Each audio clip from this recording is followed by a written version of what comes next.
if I proceed with them not at the table. I will call this meeting to order. Welcome to meeting number 33 of the House of Commons Standing Committee on Agriculture and Agri-Food. I will start with a few reminders for our witnesses who may have not have joined us in the past. Today's meeting will be taking place in hybrid format. The proceedings will be made available via the House of Commons website. Just so you're aware, the webcast will always show the person speaking rather than the entirety of the committee. Especially for our witnesses, screenshots or photos taken of your screen are not permitted. And for members and witnesses participating in person, please keep in mind that the Board of Internal Economy's guidelines for mask use and health protocols, we don't need to worry about that. I would like to take a few comments for the benefit of our witnesses here today. Members and witnesses, you may speak in the language of your choice. Interpretation services are available, and if interpretation is lost, I will stop the meeting and stop the clock just to ensure that we can get interpretation back up and running as quickly as possible. Before speaking, please wait until I recognize you by name. If you are on video conference, please click your microphone on to unmute yourself. Those in the room, your microphone will come on automatically, and you don't need to worry about that. Again, for our witnesses, please speak slowly and clearly when you are not speaking, so the mic should be turned on mute, and that is for the benefit of our translators. And a reminder that all comments by members and witnesses should be addressed through the chair. Pursuant to Standing Order 1082 and the motion adopted by the committee on May 30th, 2022, we are resuming our study on Private Members Bill C-234. Pardon, Monsieur le Président, appel au règlement. Yep. Point of order. Have the witnesses all had a sound test so that we can make sure that the interpreters can hear them properly? Yeah.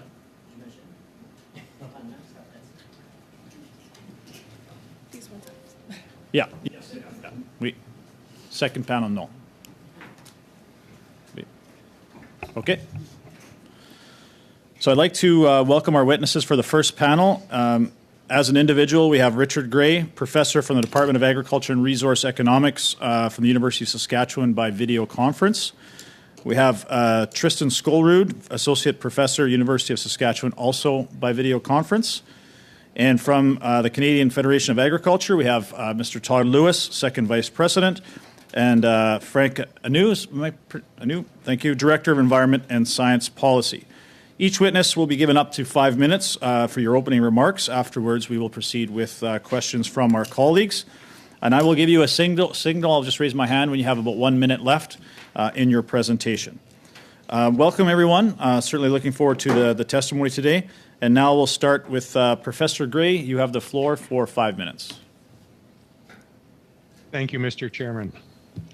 I'm a professor and a grain policy chair at the University of Saskatchewan. I also provide labor and marketing advice for my son Eric, who operates a 3,000-acre family grain farm in Indian Head, Saskatchewan.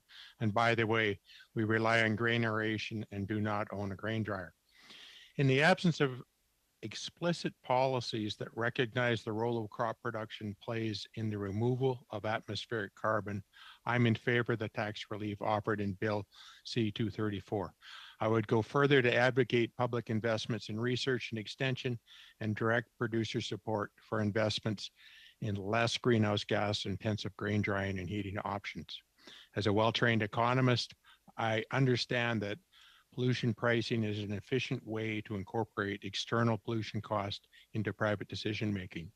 As a grain farmer and an agricultural science graduate, I also recognize that every ton of harvested grain contains more than 1.5 tons of CO2 that was removed from the atmosphere. Ideally, this sequestration of carbon should be subsidized at the external cost of carbon.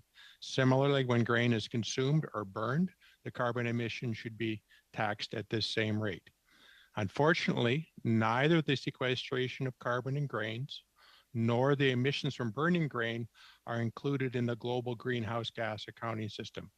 For example, the CO2 that you're breathing out this afternoon is not included as part of the Canadian greenhouse gas emissions, nor the CO2 emissions that come from livestock or from trucks burning biodiesel. CO2 emissions coming from burning are digesting grain and other biomass are deemed to be emission-free. They're assumed to be emissions-free only because it is also assumed that some farmer has recently removed this carbon from the atmosphere.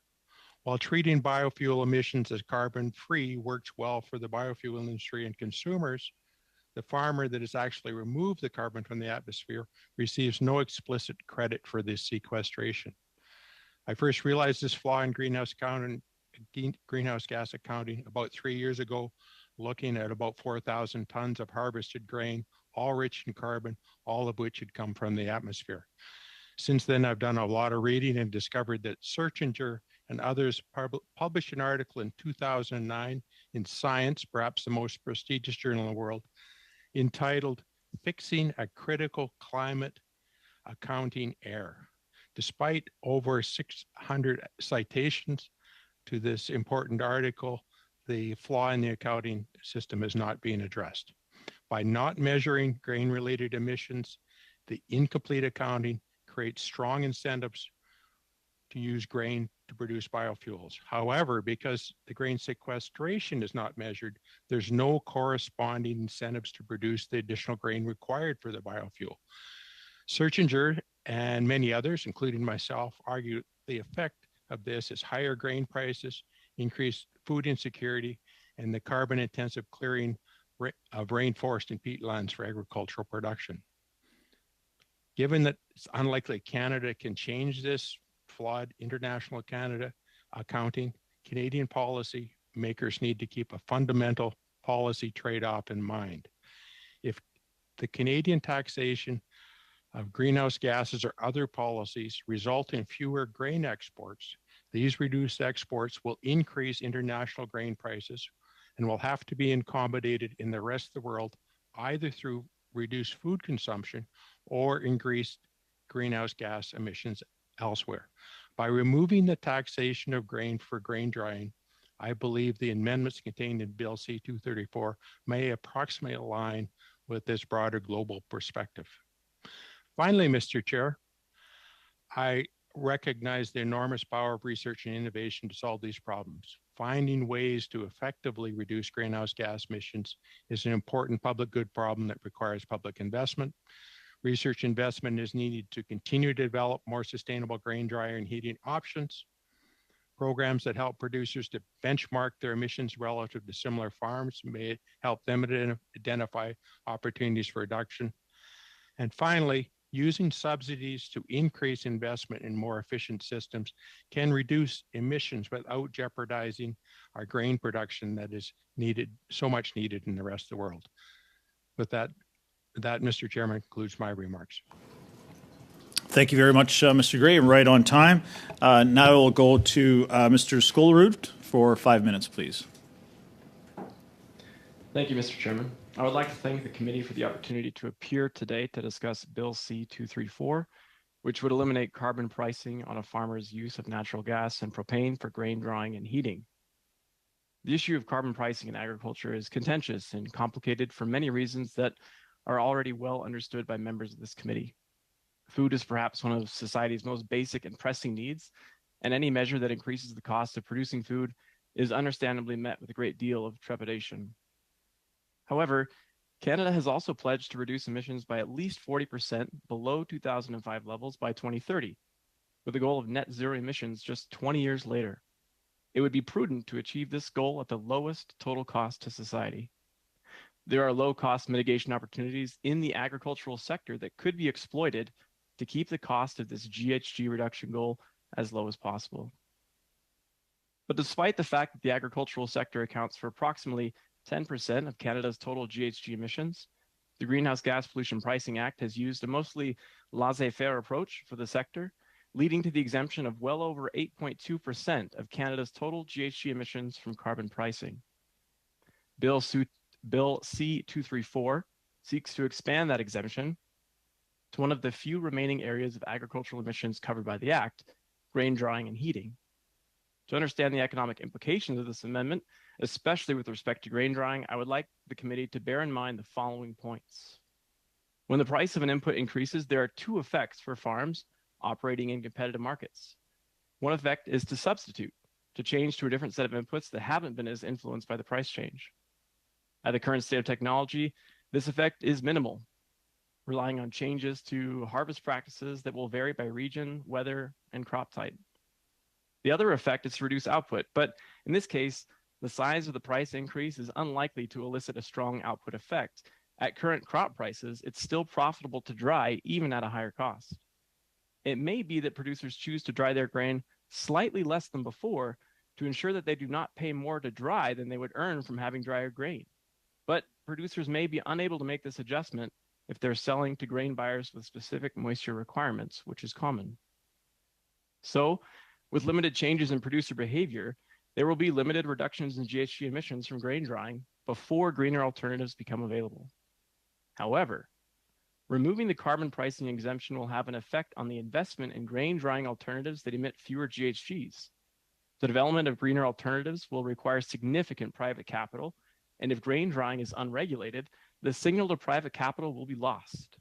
Previous testimony on this amendment suggests that sufficient alternatives are at least 10 years away. Keep in mind that this estimate is a function of the carbon price. A higher price will shorten that time frame if private capital senses a profitable opportunity. Absent Bill C-234, the money spent on grain drying and heating by the agricultural sector is still returned to the sector, albeit at levels that are unlikely to exactly cover a single farmer's outlay. Some farmers will receive less than they paid, and some will receive more. And so, from an economic perspective, the question is as follows. Will the social welfare costs of redistributing income from larger energy-intensive farms to less energy-intensive farms through uneven rebate distribution outweigh the gains from the investment signal sent by keeping the price in place? Based on what we understand about the efficiency of carbon taxation and the government's estimate of the social cost of carbon, my opinion is no. The cost of exempting grain drying and heating from carbon taxation will not outweigh the long-term benefit. Thank you. Thank you very much. I appreciate your testimony there. Now we'll move to Canadian Federation of Agriculture. Mr. Lewis, or whoever is going to provide your presentation. Well, good afternoon, everybody.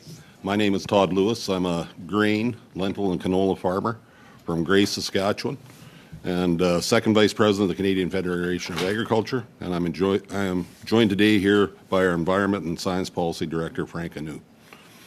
The CFA is Canada's largest general farm organization, representing over 189,000 farmers and farm families nationwide. Canadian producers sit at the center of an agri-food system that provides 1 in 9 Canadian jobs and contributes nearly $140 billion annually to the Canadian economy. On behalf of our producers, we thank you for the invitation here today to speak on Bill C-234. We believe the bill offers a great relief for farmers by exempting natural gas and propane from the carbon price, particularly for use in activities such as recirculating aquaculture operations, feed preparation and steam flaking, as well as grain drying and livestock heating and cooling. These latter two activities are critical to mitigating climate impacts, such as drying wet grain during extreme autumn rainfall, and cooling and heating livestock to prevent both heat death and problems with cold weather during summer heat domes and extended cold periods in the wintertime. We understand that the carbon price is a market signal for producers to adopt low-emission energy alternatives wherever possible. But over the past year, the signal has been dwarfed by skyrocketing costs for inputs such as fertilizer, gasoline, and diesel. Even when fuel prices aren't at record highs, farmers constantly seek to increase fuel efficiency wherever possible. Current high prices across all fuels and inputs take away working capital to invest in that efficiency. Capital is then even further eroded and reduced by the price on carbon for natural gas and propane. Where potential alternatives are available, that means less money to invest in solutions such as energy-efficient grain dryers. Where no practical alternatives are available, that means producers simply pay more for practices that are essential to food productions without the option of reducing emissions. According to the Parliamentary Budget Officer, half of all farmers in 2019 either barely broke even or actively lost money. With farm debt now exceeding $122 billion and a series of interest rate increases over the past year, The pressures facing farmers' margins make it challenging to invest in the future. With current debt and inflationary impacts, the carbon price simply adds financial burden that reduces producers' ability to invest in sustainable technology and practices.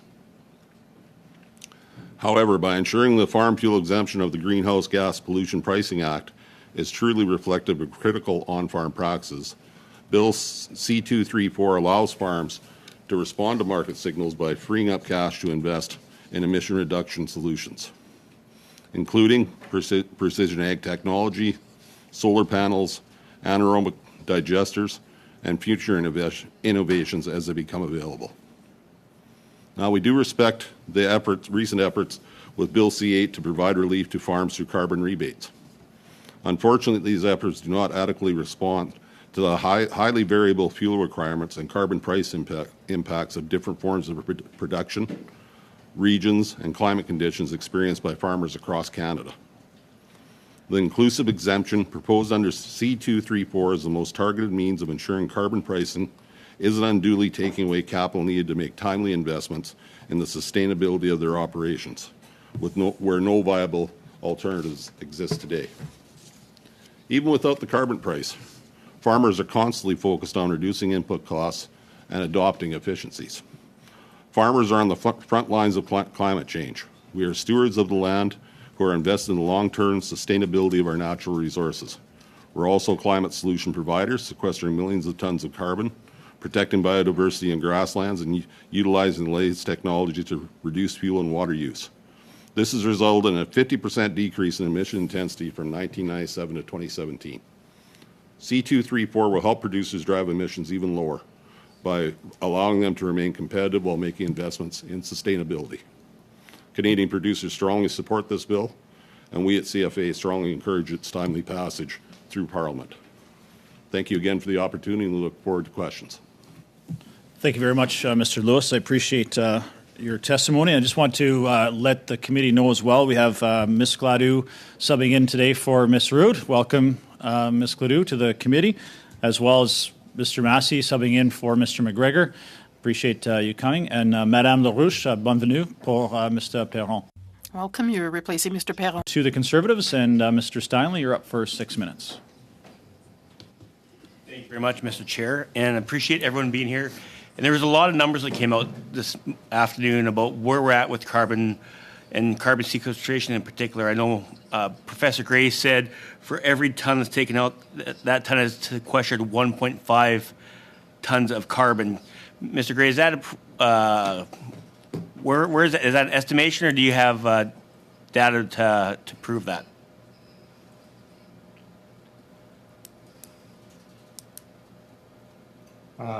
Thank you for the question. The actual number that's been used in previous studies, including some Agriculture Canada estimates, is 1.65 tons of CO2 per ton of grain on average. So I use 1.5 tons as a conservative estimate of that. And we love to have conservative estimates. Thank you very much. I appreciate that. But I think that is something a lot of people don't realize is how much our producers are sequestering when they are actually producing crops. And it's something, a message that we need to get out there. So I appreciate you bringing that number to the committee. Professor Goldroot also talked about the fact that in Canada, ag emissions are 8% of the country's emissions, which is something that we need to talk about more, because that's a very good number. Because the world average is 25% of other countries' emissions come from agriculture. So I'm asking Mr. Lewis, wouldn't a better use of our innovation and technology be to help other countries get to where we're at? 8% should be a laudable goal for other countries. Instead of punishing our farmers and not proceeding with this bill, shouldn't we be giving our farmers a break and then allowing them to outsource some of our great technology to other countries to get them to where we're at? Wouldn't that be a better use of our time to make sure that the whole climate is more sustainable throughout the world instead of punishing our farmers here in Canada? Well, I think, farmers, especially in Western Canada, with the a lot of the technology such as direct seeding, zero-till was invented in Western Canada, invented in Saskatchewan. I think that we see lots of that technology being exported, and the manufacturing numbers out of Saskatchewan that you know, our air drills and those systems and that technology is being exported around the world. Canadian farmers are world leaders in all kinds of sustainability practices, and recognition of that is important. And I agree with you, those numbers in Canada show the success and how good Canadian farmers are in sustainable practices, and recognition of that is important. Yeah, I agree with that. Thank you very much, and I appreciate that. And sometimes as committee, as the Ag Committee, we should actually talk about some of the great things our producers are doing, and not always really come to the committee with a thought of we have to force these producers to do better when they're some of the best in the world. I would like to go on to another question, and I've asked it to a few other committees, and you brought up zero-till, Todd. So I'd ask you, do you remember there being a punitive government policy that forced producers in Western Canada to come up with zero-till and direct seeding? No, it was a drive to efficiency. Certainly, you know, it's an example of farmers being driven. You know, it's a happy coincidence that it is carbon friendly, but it is a drive to efficiency, using less passes to put a crop in, using less fuel, less inputs. All those things are very important, and you know, our technology and the entire agricultural system, crop development has been geared towards you know, drought tolerant crops. You know, drought tolerant crops typically have more roots. More roots sequester more carbon. So I mean, there's an example of the system that we have in Canada here that is sustainable, and farmers have gone that way because it makes sense, and it makes economic sense as well. If it makes economic sense, generally farmers are going to get to where they need to be. A couple more questions for yourself, Todd, is you're representing a lot of producers here today. Do you know any producers where the carbon tax on their farm is revenue neutral? Not that I understand. I know, you know, in Western Canada specifically, we have a lot of issues with the money that's paid on grain transportation, for instance, with carbon tax that the railroads pass, that tax on diesel fuel and their operations directly to farmers. It's in a lot of cases it's thousands of dollars. There's no way for farmers to recoup that, and it doesn't offer incentives to the railroads, for instance, to improve their carbon footprint if they can pass the cost along. So I think that in our experience that producers are starting to feel a pinch of the carbon tax, and the rebate programs and so on just aren't keeping up with what the actual costs are. And I think if you speak with any producer, if they can decrease their fuel consumption on farm, that's something they want to do. Fuel is one of the largest costs other than fertilizer and chemical when it comes to on-farm production and harvesting. So one thing I'd say is another good technology that's helped in reducing emissions would be something like GPS, field mapping. Could you just say a couple words about that? And if that's another technology that if we use that and took what we do here in Canada and took it around the world, it would also help to reduce emissions in the agriculture sector as well. So you have about 20 seconds. Yeah, absolutely. Variable rate technology, GPS, far more efficiency in passes in the field, and lower number of passes in crop are a huge advantage for producers here in Canada.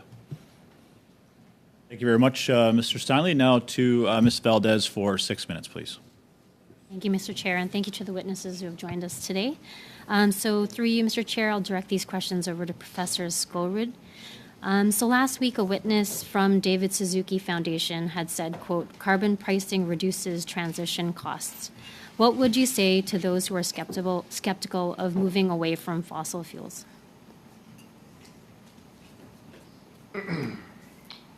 I would say to those that are skeptical of moving away from fossil fuels that transition is coming, and there are public policies that we can undertake to make that transition not be as stark when it gets here. The prices of most renewable technologies are still too high to warrant widespread adoption, but taking steps now will help make that adoption much more convenient when it eventually happens. Thank you. And can you clarify how investing in clean technology will be more cost-effective 5 years from now, as opposed to the choice and the impacts to save money today, continuing to use fossil fuels? Well, an investment, especially in these areas, there's a lot of efficiency to be gained through the process of learning by doing, and that if we start investment now, that what we learn in every year will lead to a technology with a lower marginal cost when it's eventually deployed. That's one of the reasons why the time path of carbon taxation is so important, and it's important to start with an adequate price early enough to facilitate that type of investment, if that's the goal that society wishes to undertake. And do you believe Canada's carbon pricing system is adequate, or should it be strengthened? And if so, how? I think that it's inadequate in the agricultural sector, which is my prime area of expertise. I'll leave the discussion of remaining sectors to my colleagues. But in the agricultural sector, one of the things I mentioned in my opening remarks is that the vast majority of agricultural emissions are uncovered by the current greenhouse gas pricing plan. And it's difficult because there's a lot of low-hanging fruit in the agricultural sector that simply will not be taken because there's no incentive to do it. Most of the big GHG savings on the farm are not going to come from changes to fuel use. It's going to come from changes to manure management and fertilizer changes. And right now, we do not have, under the current plan, an incentive to make reductions in that area. Thank you. Sufficient reductions in that area. Thank you. So our Canadian farmers are leaders in innovation. We've seen it time and time again in this committee. How long do you believe it'll take for us to fully implement non-fossil fuel technology? I don't think that is in the cards. I don't think agriculture is going to exist with non-fossil fuel technology, because I would certainly include nitrogen fertilizer in that category due to how it's created through natural gas.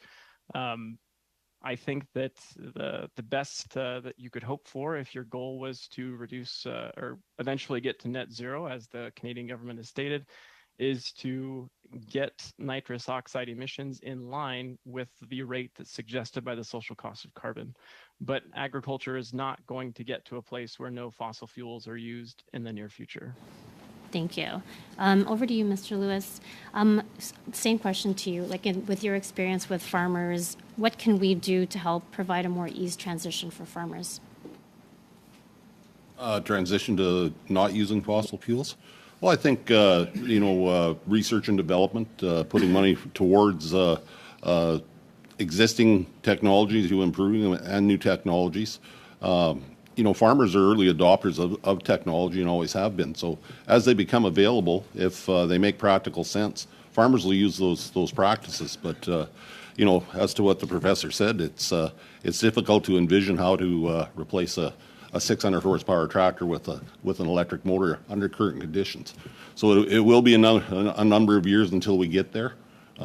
Agriculture is wide and varied across this country, and there's many opportunities to lower our fossil fuel use, and research and technology are going to be a big part of that.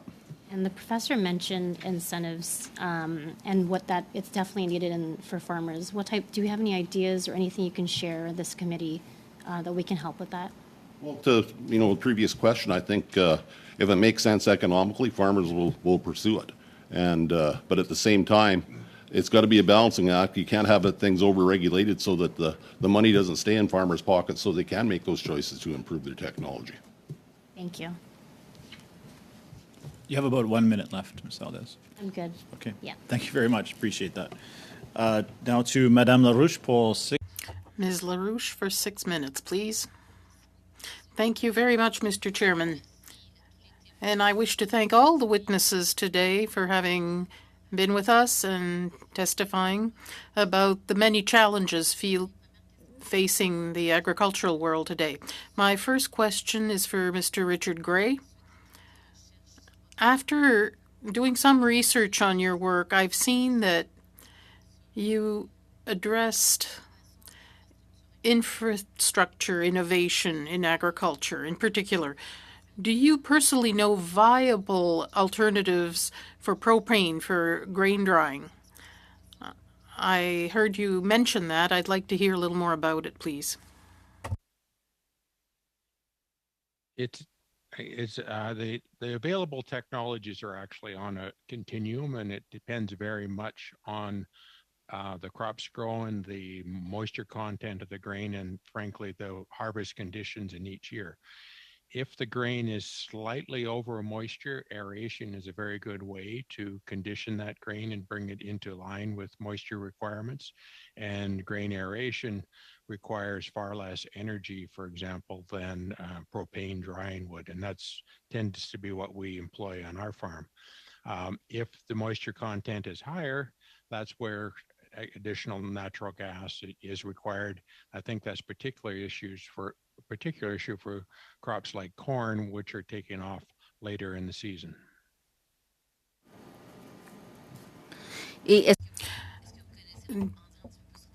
Can you tell us a bit more about technology that's being developed to withdraw fossil fuels from this process?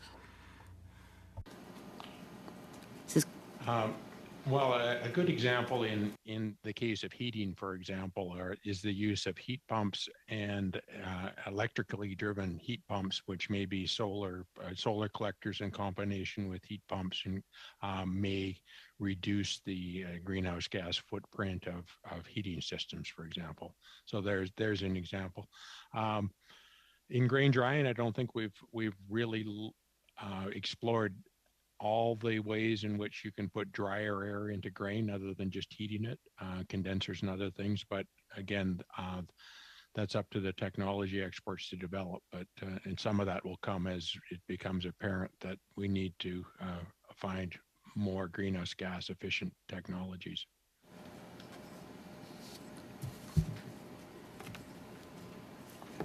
Merci beaucoup.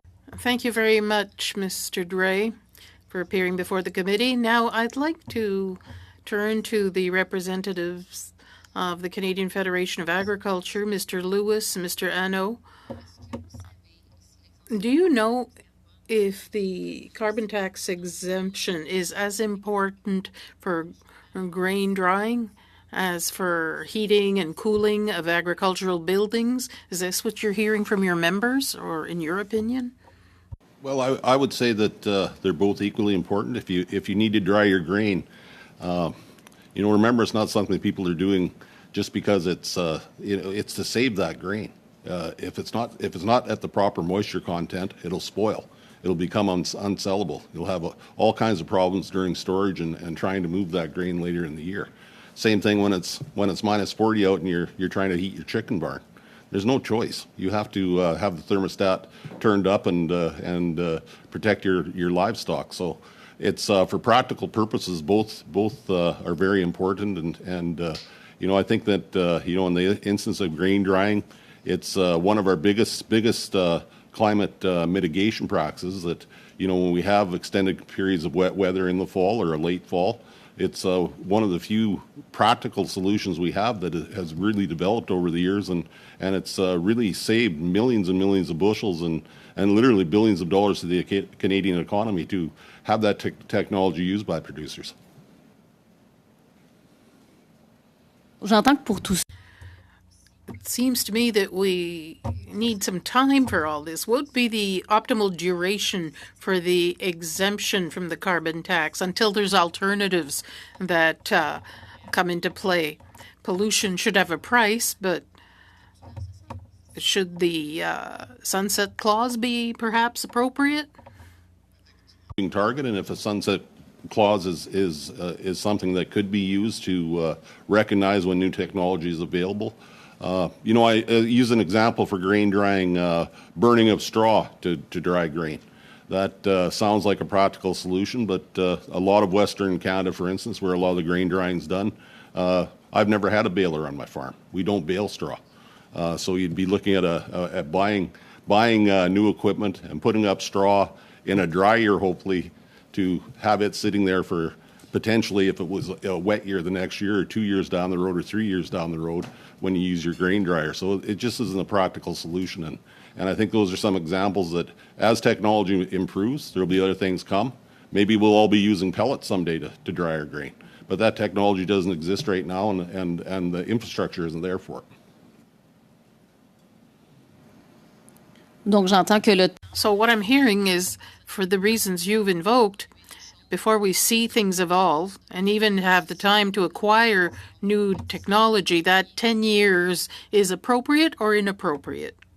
It's appropriate, and I think it's just like I say, it's going to be a moving target, and if 10 years is enough, maybe we'll have new technology in 5. A lot of things can move at a very quick Thank you, Mr. Lewis. pace. Merci beaucoup, Madame Laroche.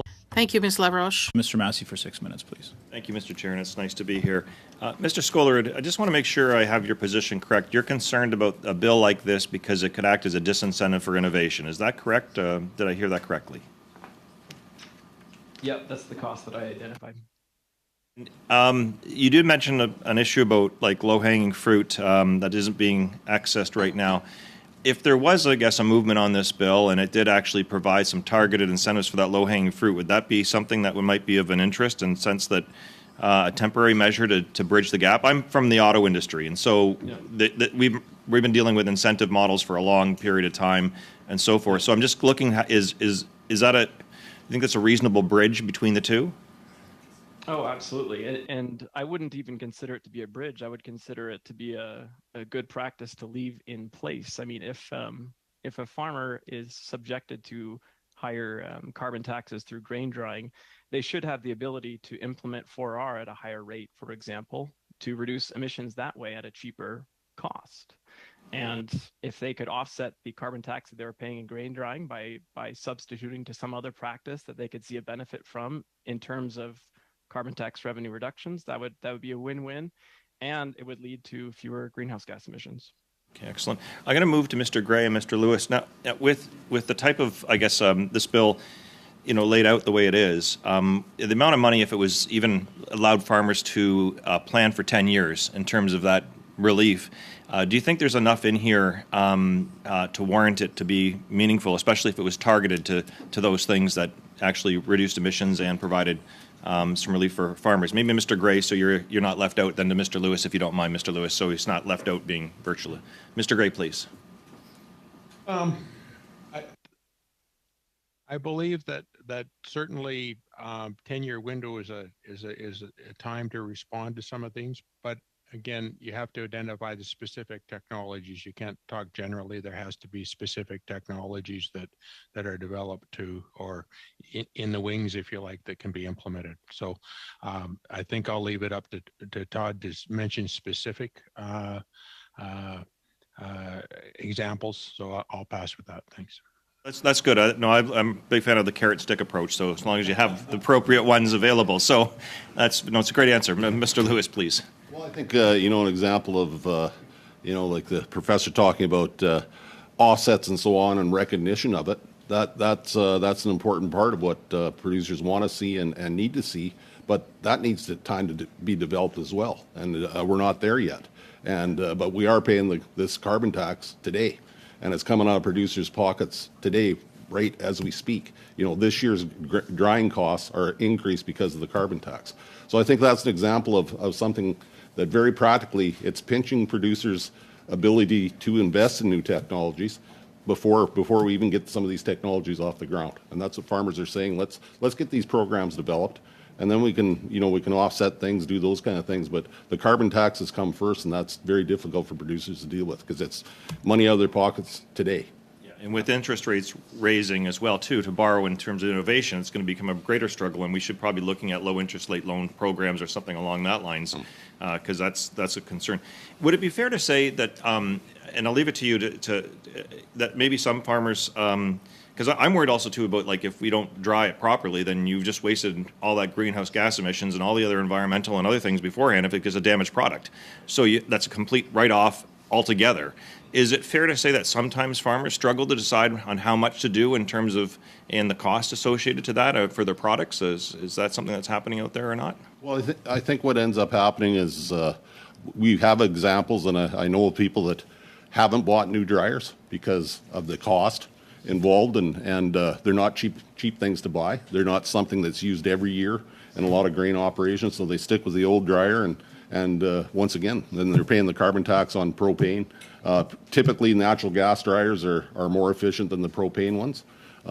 Natural gas costs a lot of money to have brought into on-site on a lot of farms. So, I mean, those are just examples of programs that could help. bridge the gap until the new technologies are here.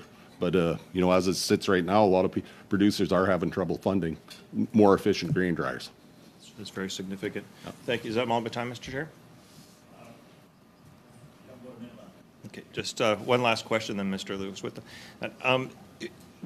Is there a preferred technology, and forgive my ignorance, on this, is a preferred technology at this point in time, or do we have a leader in an innovation for the dryers in Canada, or is this almost all foreign purchasing products that we have to do for those things? No, it's in Canada, and I think there's going to be a made in Canada solution. That's Canada. I mean, our manufacturers and so on, innovators in Canada if there's a solution to be had, it'll be found here within Canada, I believe anyway. I think the other part that we can't forget about is the livestock heating. It's vastly important as well, and they're paying that. And as I said, when your chickens, it's 40 below outside, you could have the temperature turned up, and there's better building codes, everything else. Producers are making the investments in better buildings, better heating, more efficient, just like you are in your homes, but at the same time, they have to have it, and that cost is really hurting a lot of producers. Thanks for turning us back to that conversation. Thank you, Mr. Chair. Thank you, Mr. Massey. We will now go back to the Conservatives, to Mr. Lehoux, for 5 minutes, s'il vous plaît. 5 minutes, please. Thank you, Mr. Chairman. Thank you to the witnesses. I'd have a question for Mr. Lewis. We hear a lot about sequestration and the non-recognition of that sequestration. If this had really been taken into account, as farmers are doing right now, would we be close to net zero emissions, in your opinion? I think with some of the current research and some of I was the former president of Agricultural Producers Association of Saskatchewan, and some of the research we did showed that in some cases farmers are not only net zero, they're net positive. When you look at sequestration, if we get it recognized and recognize what producers are, and it's not just in crop production.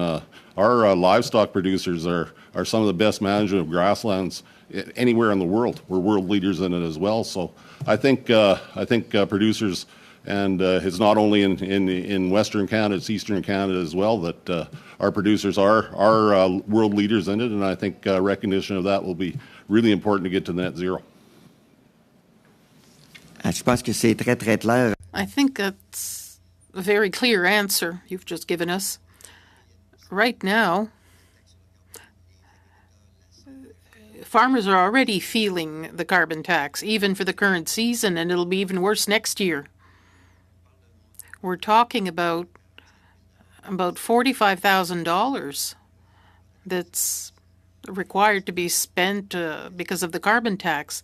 What can a farmer do with that kind of money? We've talked about negative sequestration because it's not recognized, but in addition, they tax that amount.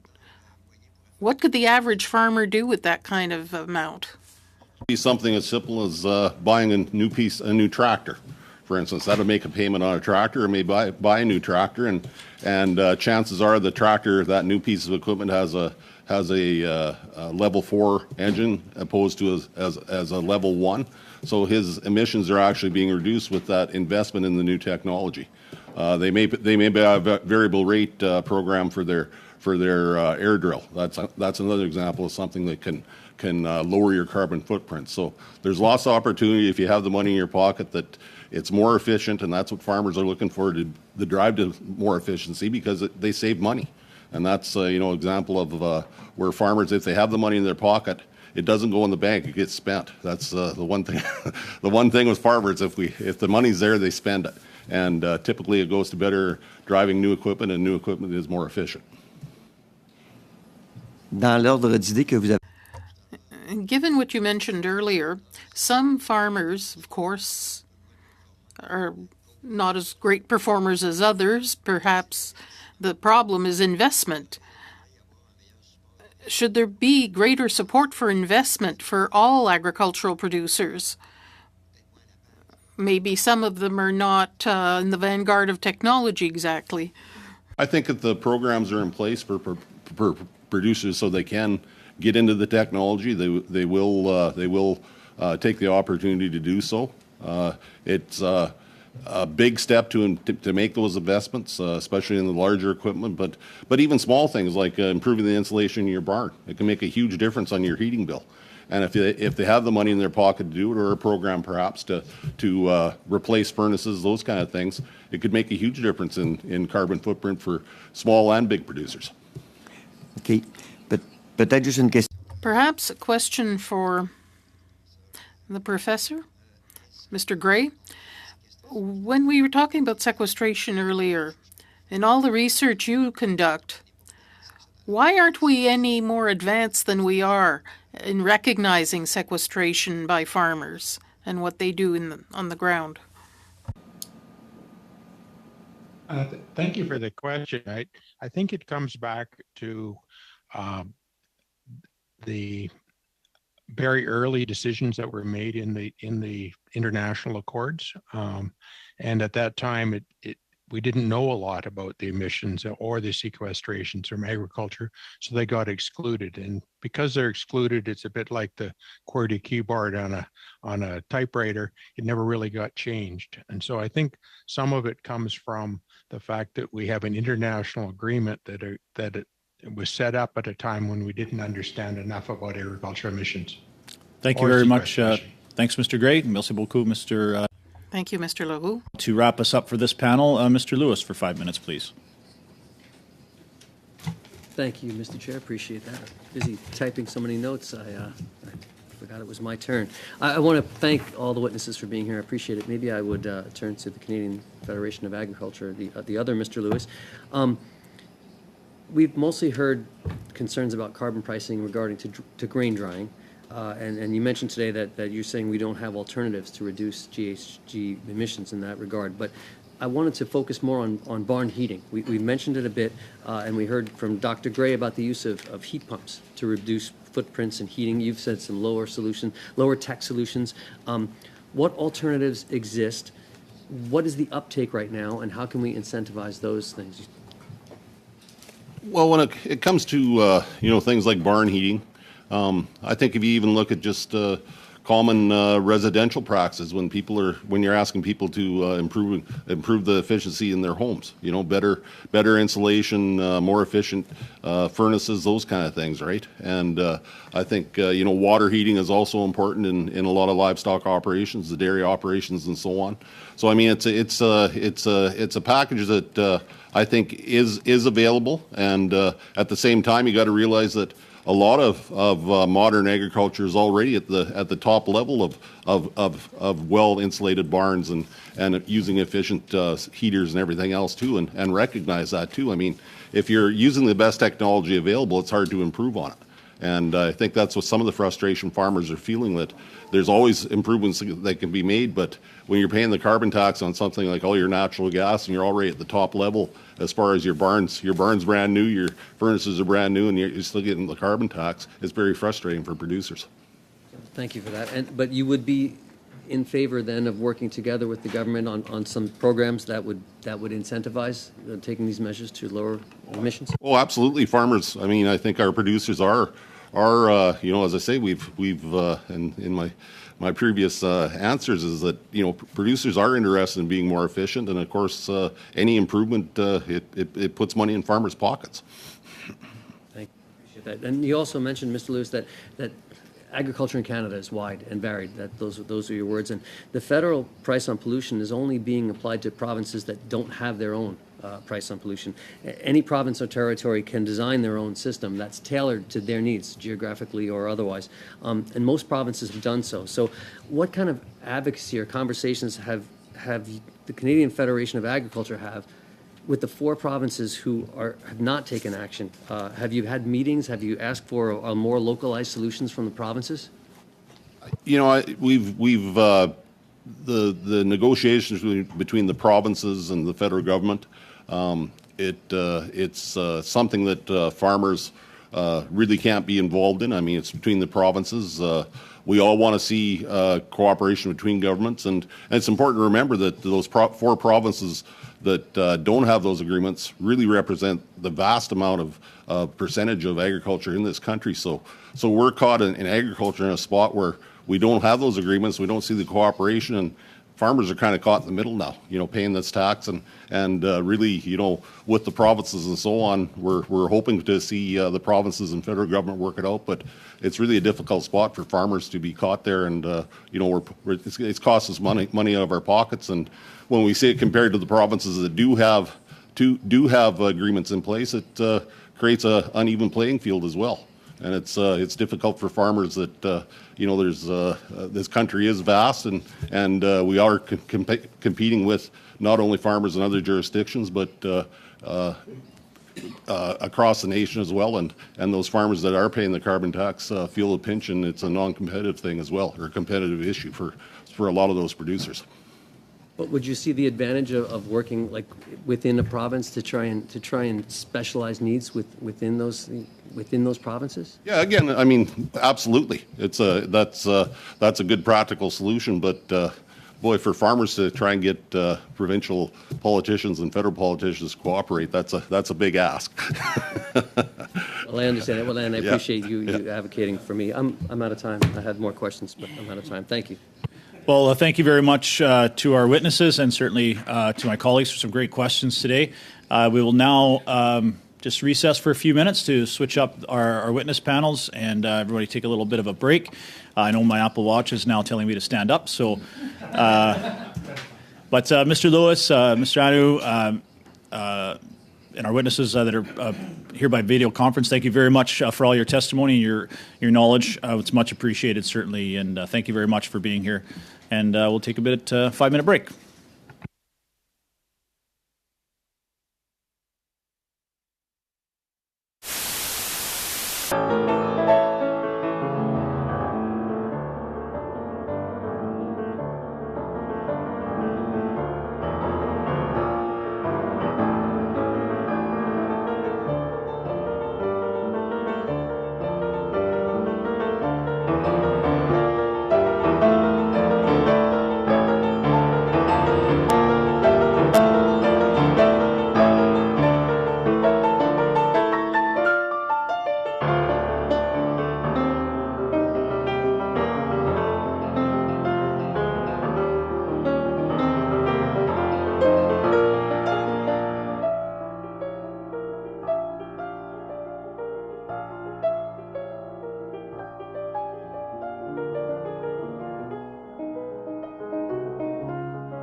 Well, we are going to be able to extend the meeting till about 1:45, so we'll be able to get an extra 15 minutes to try and get the 2 rounds in if possible.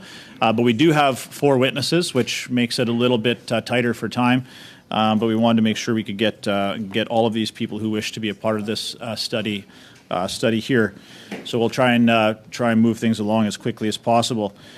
So for the benefit of our witnesses, and I apologize, I know my colleagues have heard this many times, but today's meeting is in a hybrid format. The proceedings will be made available via the House of Commons website. Just so you are aware, to those on video, when you are speaking, they will always show the person speaking rather than the entirety of the committee. And screenshots on your photos of your screen are not permitted during the meeting. Members and witnesses, you may speak in the official language of your choice. Interpretation services are available. If interpretation is lost, I will unfortunately interrupt and cut you off until we can get that back up and running and resuming the proceedings. Before speaking, please wait until I recognize you by name. If you are on video conference, please click the microphone icon to unmute yourself. Those in the room, that will happen obviously automatically. Again, when speaking, please speak slowly and clearly for the benefit of our translation team. And as a reminder to all the witnesses and, of course, my colleagues, that to please direct all your questions and comments through the chair. I would now like to welcome our witnesses for today. Appearing today via video conference, we have Mike Medeiros, President of the Canadian Mushroom Growers Association, and he's joined by Ryan Koslag, the Executive Vice President and Chief Executive Officer. We have from Mountain View Poultry, Hessel Kielstra. From the Ontario Federation of Agriculture, we have in person Peggy Breckvold. And from the National Cattle Feeders Association, also via video conference, we have James Beckering. I'm sure most of you know most of these folks. We've met many of them before, and thank you very much for taking the time to be back with us today. Now on the to keep things moving, I will start with our first presenter. And for those of you on video who have never been with us before, I will put my hand up when you've got about a minute left, just to give you that minute warning for your presentation. You each have 5 minutes, and we'll start with the Canadian Mushroom Growers Association, Mr. Medeiros and Mr. Koslag. I'm not too sure who's going to be giving the presentation, but Mr. Koslag, thank you. I know we're having some issues maybe with Mr. Medeiros' sound, so we may have to interrupt if we cannot ensure that is working for translation. So, Mr. Koslag, please go ahead. Your 5 minutes starts now. Perfect. Well, thanks very much for the invitation to appear today and speak in favor of Bill C-234. My name is Ryan Koslag, and I'm joined today with Mike Medeiros, the President of the Canadian Mushroom Growers Association, as well as a mushroom grower. Our association is a member of the Agriculture Carbon Alliance and the Canadian Federation of Agriculture. For those who are not aware, Canada has a strong, adaptable, and high-tech mushroom sector that contributes over $1 billion to the Canadian economy. Canada grows over 150,000 tons of mushrooms annually, and mushroom farms are a big job creator in Canada, creating over 6,400 jobs with competitive wages. Although robotic technologies are being explored, almost all mushrooms are currently picked by hand, and we experience some of the greatest labor shortages in agriculture. Canadian mushrooms grow 24/7, 365 days a year, supplying nearly all fresh mushrooms found in grocery stores across Canada all year round, and we export 40% of what we grow to the United States. Let's just think about that for a moment. How many crops in Canada are grown 365 days a year? To grow crops in Canada during winter, growing rooms must be heated. The carbon tax is adding additional costs to our farms for uniquely growing food in this country during Canadian winter. Although mushrooms are grown indoors in climate-controlled buildings, just like greenhouses, mushrooms were not exempt from the carbon tax. Revenue Canada has been unable to provide real reasons for why the greenhouse exemption that has been in place for a couple of years now wasn't applied to mushrooms, as the mushroom sector experiences some of the same cost factors as greenhouses, and large concentration of mushroom farms are located right next to the major greenhouse growing regions in Canada. With no alternative fuel sources currently available, our farms are unfairly penalized by the carbon tax. We support Bill C-234 for items like heating of agriculture facilities for growing purposes, and see the carbon tax increasing the cost of production in areas like heating, transportation, and other inputs. Now I'll pass the floor over to Mike Medeiros, President of the Canadian Mushroom Growers Association, and a grower at Carlton Mushroom Farms located just south of Ottawa. I would like to thank everyone for inviting us here today as well. I'm the president of Mushrooms Canada, and I operate a mushroom farm about 30 minutes south of Ottawa near the village of Osgood. We are a second generation family farm where I farm with my brother Mike and other key family members. My farm currently pays a carbon tax in excess of $150,000 a year. We have examined the rebates offered, and we have been unable to access any rebates or found them too little to offset the cost.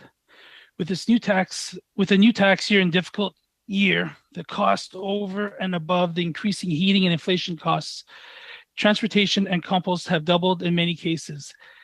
As farmers, we are expected to absorb all these expenses because we're price takers, unable to pass on the cost to the retail and consumer.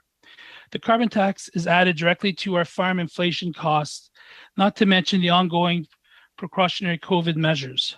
Mushroom farms are extremely efficient and sustainable, with a low carbon and water footprint. We know this through a study conducted in the partnership with the American Mushroom Council that places mushroom growing at one of, if not one of the lowest carbon footprints for food sources.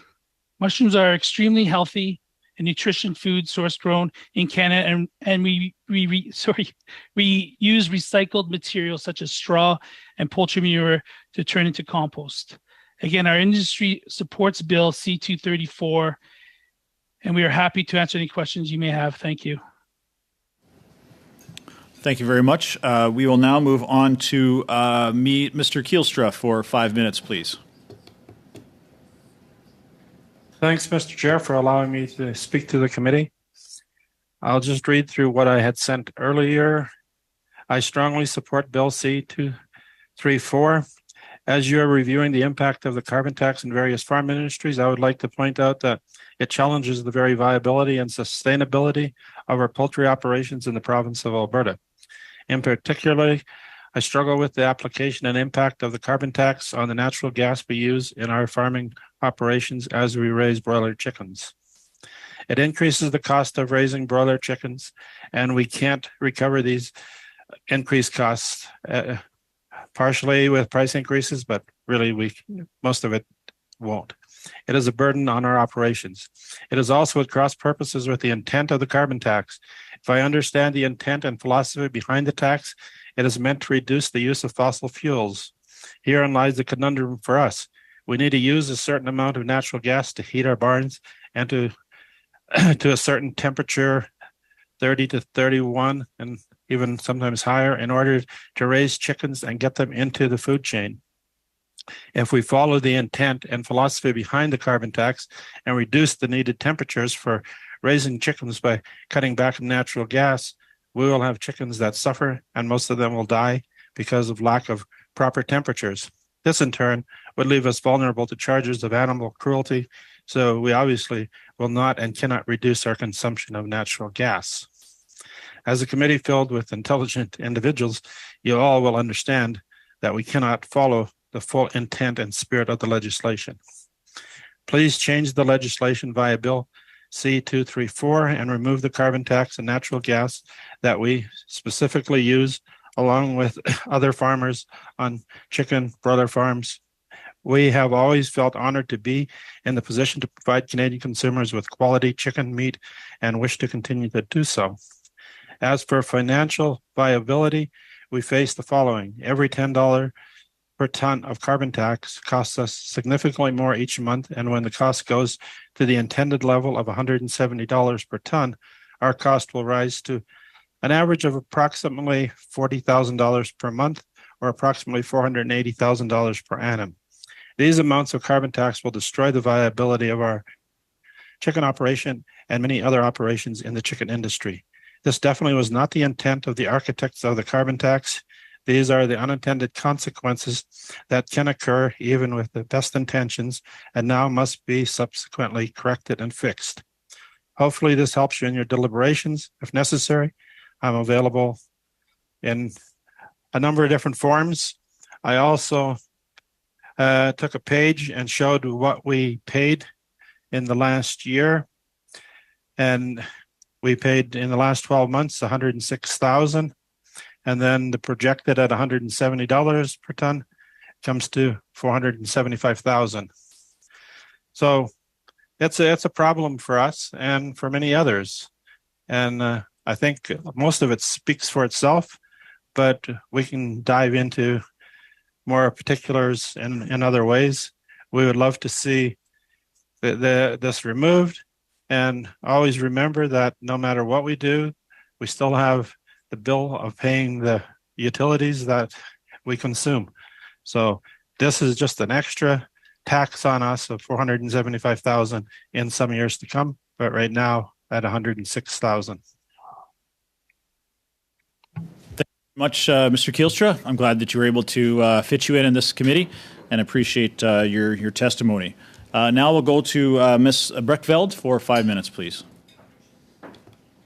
Happy to be here in front of the committee again, and this time to speak in favor of Bill C-234. The OFA and the 38,000 members strongly support this bill and the amendments to the Greenhouse Gas Pollution Pricing Act. We are confident that by expanding the list of qualifying farm fuels to include natural gas and propane, and by amending the definition of eligible farm machinery to allow those fuels to be used to provide heat to dry grain and raise or house livestock, that it will make a difference. This bill will have an immediate positive impact on the livelihoods of Canadian farmers and their ability to respond to the greenhouse gas reduction targets. You have heard a lot about the negative impacts of the fuel charge on the grain drying from both the provincial and national organizations. We're going to leave it there. We agree with their comments. Today, I'd like to focus on the impacts on indoor livestock operations. The fuel charge has placed a significant and disproportionate financial burden on indoor livestock farmers in Canada. Similar to grain drying, livestock farmers like poultry, swine, and aquaculture operations have limited ability to pass these added costs to the consumers. You heard that from someone else as well. And limited technology alternatives to reduce their consumption of fossil fuels without compromising growing efficiencies and animal welfare. And I think the animal welfare one is pretty key. I'll provide this example. This year, the fuel charge has added just under $10,000 to one turkey farmer's cost of production. That's significant to him, and it's not an old and inefficient operation. In fact, he's already insulated the walls and ceilings of the barn and sought out energy efficiency where it makes financial sense. So why did he make those changes? Primarily because government incentive and cost share programs allowed him to meet the threshold for change, and the return on investment was reasonable. With $10,000 this year and a projected $32,000 per year by 2030, those types of fuel charges, surcharges, these amounts will significantly impact his ability to do any further efficiencies that might exist. Farmers are very good at math. If a new technology is available and the payback is appropriate, they will adopt it. With an incentive over a penalty, that update will be even faster, and making changes in a low-margin, high-risk business environment takes incentives, not penalties. There are alternatives. You have talked about some, but farmers have concerns. Are they easy to fix? Is there established and robust supply chains for parts? And are there repair technicians in every part of the country that can come out at 10 p.m. to fix it?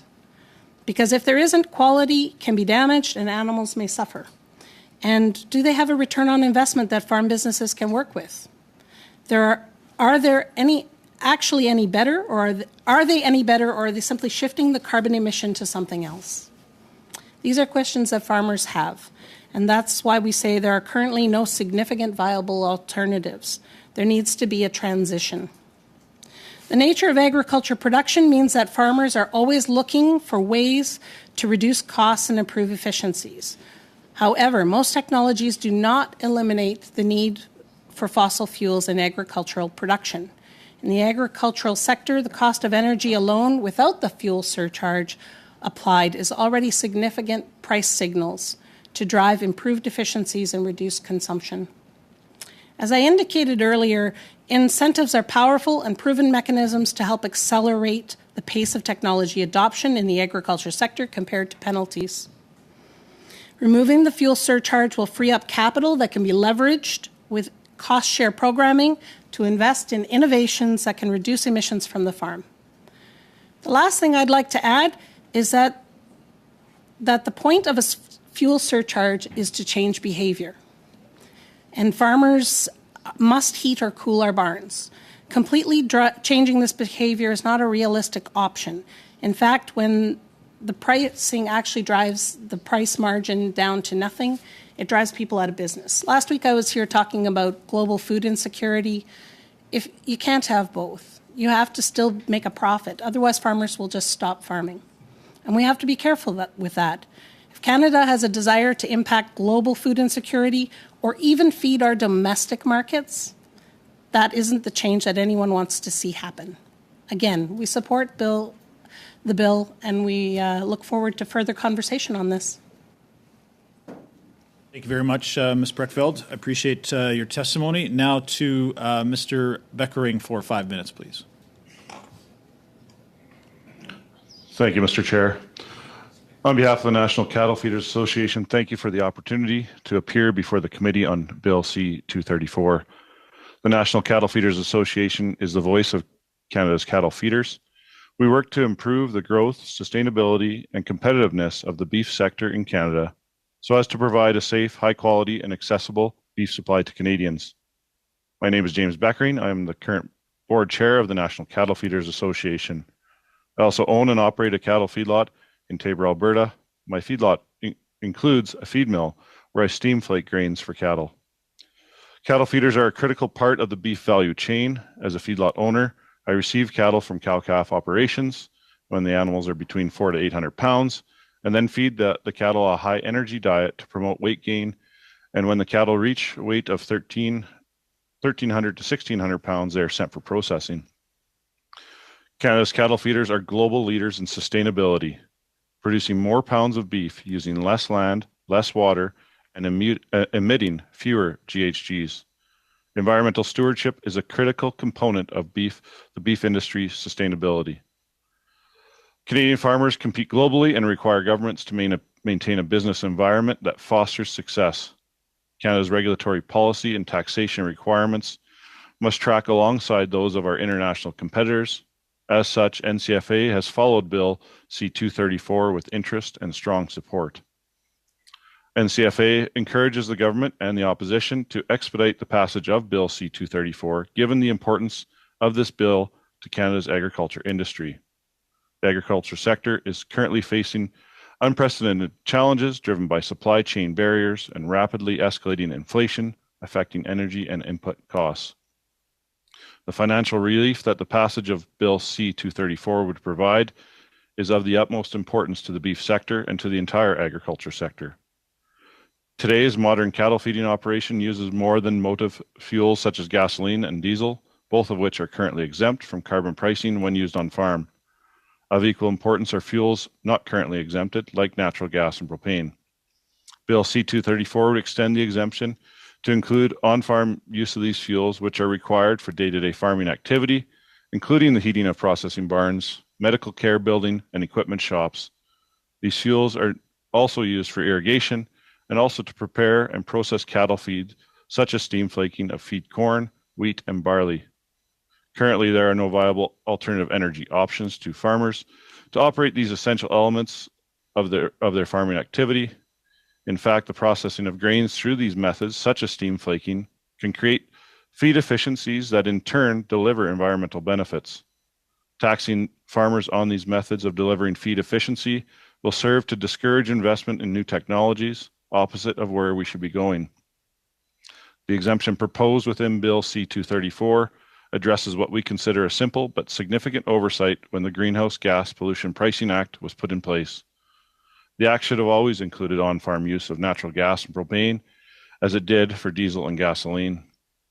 The passing of Bill C-234 will ensure dollars remain with our Canadian farmers to make innovative investments in their operations. This is not a time we want to be pulling away capital from our Canadian farmers due to legislation that was originally misguided on the use of farm fuels on farms. With food prices skyrocketing, we need to return to the farm gate to look for solutions on how to address cost to farmers and thus cost to consumers. The passing of Bill C-234 will signal an important step in that process. Farmers and ranchers are stewards of their land, adopting the best environmental practices whenever possible. But to be able to continue to invest in innovations, they need to remain competitive and have available working capital to do so. I understand there has also been extensive discussion at the committee table on a sunset clause to the exemption. This supports a mutual goal that we all share toward moving to more renewable and clean energy. However, we do ask that any sunset clause would contain flexibility for an extension in the case that no viable alternatives are available at the end of the sunset timeframe. Once again, thank you for the opportunity to appear today and to contribute to the committee's deliberations on Bill C-234. We look forward to seeing this bill move forward in the remainder of the process. Thank you. Thank you, Mr. Beckering. Appreciate your testimony. Now we'll move on to questions, and the first round to Ms. Gladue from the Conservatives for 6 minutes, please. Thank you, Chair, and thank you to all the witnesses for being here today. At a time when food security in the world is under threat, what you do is important, and it's up to all of us to do everything that we can to make you successful in continuing that. I'm going to start my questions with the mushroom growers. Currently, greenhouse operators are exempt from the carbon tax on propane and natural gas at 80%, and I understand from your testimony that that exemption doesn't apply to you. The Liberal government is very fond of continuing to say that people receive back more money from the carbon tax than they pay. But I just received my climate action rebate for $102.57 when the parliamentary budget officer says the average Canadian is paying somewhere between $1,500 and $3,000. So I'm interested to know, how much did you pay in the carbon tax in your business this year, and how much did you get back? Thank you for the question. So for this upcoming year, it's not complete yet, but last year we paid upwards of just over $150,000 for the year in carbon tax. There was no rebates for us whatsoever. A couple years ago, when the greenhouse growers received their exemptions up to 80%, I did reach out to CRA and wondered why the mushroom industry wasn't included in this as well. Considering when we do our taxes, we're in the same code for greenhouse growers, but basically they're saying because we don't have glass roofs with our facilities that we're not exempt. But I do know that some of the pot producers, they don't use glass roofs. They're indoors like we are, and they're exempt for the carbon tax. So I was a little disappointed in that. And I guess if you're a hydroponic grower as a greenhouse as well, you'd be exempted even though you don't have a glass roof. So I made those points with CRA, and they still wouldn't accept my thoughts on being exempted for the carbon tax. It's so surprising to me, sir, to hear that the government is favoring cannabis producers and discriminating against mushroom producers. Anyway, let me move along to the national cattle feeders. My understanding is that your sector would benefit from the bill as it relates to steam flaking. Can you explain why this is necessary and how much the carbon tax is costing your sector? Yeah, so we are one of the few feedlots in our sector so far that does steam flaking process, because we do utilize a lot of corn on our farm, which is a more efficient way of processing that grain. There's been some increase in that as well, and it's essentially adding efficiency to the grain that we're feeding, thus in fact making the cattle more efficient. So just in the last, I just pulled it up actually, just in our last 6 months since our last increase into the carbon tax, our farm, just in that process alone, has paid $14,000 for that process, which equates to 75 cents per ton of grain that we produce. And did you get more back in your rebate than the federal government took? No, we did not. surprising. This seems to be the consistent story all the way around. I'd like to go now then to Mountain View Poultry Farms. I mean, you said that your carbon tax that you paid was $106,000 and it's going to be $475,000. So the government's taking $500,000. Are you receiving more back in rebate than you're paying? I got a check of $202. $202, and the government is taking $106,000 and going to take $475,000. Now, I'm quite familiar with chicken farms. I actually caught chickens, but let me say, in terms of heating the barns, in order to keep your animals alive, are there any viable alternative sources of energy that you could be using other than a fossil fuel? Not really, because historically we all moved over to natural gas because the furnaces and everything functions better. But before that, we all used coal. We could go back to coal, but that flies in the face of everything we're trying to do. Right, absolutely, fully agree. No alternative, and yet being punished. Let's go to Peggy from the Ontario Farm Association. So my question for you is that is your industry given any credit for the many megatons of carbon dioxide that all of the crops are absorbing? We would love to see a greater acknowledgement of the work that fields and farms do naturally, which is sequester carbon, a plant that's part of a natural plant process. I think there's still work to be done, and I think that we would certainly support seeing that work happen in the future. Right. So we've got crops across the country that are taking CO2 out of the air, plants, grasslands, etc. They're getting absolutely zero credit for that. And then the Liberal government is putting a carbon tax on all these farmers and has now put a clean fuel standard on there. I think this is a punishment of an industry that's essential. And I'm sorry, Chair, I realize I'm out of time. Thank you. Thank you, Ms. Gladue. Good timing. Now to Ms. Taylor-Roy for 6 minutes, please. Thank you very much, Mr. Chair. And there's a lot of differences between the farms and the types of data that was presented here. And so I just wanted to start with Mr. Kielstra first. You have a poultry farm in Alberta, and you mentioned that today you're paying, as Ms. Gladue pointed out, $106,000. And I was just wondering, what percentage is that of your overall operating costs? Well, I haven't figured that out exactly. Because, just take a guess. What are your overall operating costs? Our overall operating costs are around $10 million. Okay. And, all right, so it's a relatively low percentage then. Okay, and you mentioned it was going up to $480,000, but that's not until 2030, correct? I believe next year it'll be going up to about $125,000. Is that correct? Yes. Okay, I just wanted to clarify that. where we are headed, where it's going. Yeah, no, I understand. We were just talking about the crunch right now because of the supply chain, et cetera, on farmers. So I just wanted to ensure that we had on the record that that wasn't next year's cost. That's far out in the future. Also, I was just wondering, the carbon tax, when you answered the question about do you have alternatives, you said not really. What do you mean by not really? I know coal's not a viable alternative, obviously, we all know that. But are there any things that could be done to make the barns more efficient? Or if you had subsidies from the government, for example, or to adopt some of the new technologies, would you be able to do that? Well, we do things like always improve insulation, and it's that type of a thing that we can do. But other than that, it's very limited.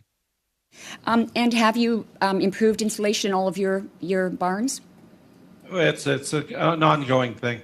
Okay, so what percentage do you think you have actually fully insulated to improve efficiencies as much as you can? I would say 90%. Fantastic. And what percentage efficiency did you find when you did that? How much did your fuel costs drop?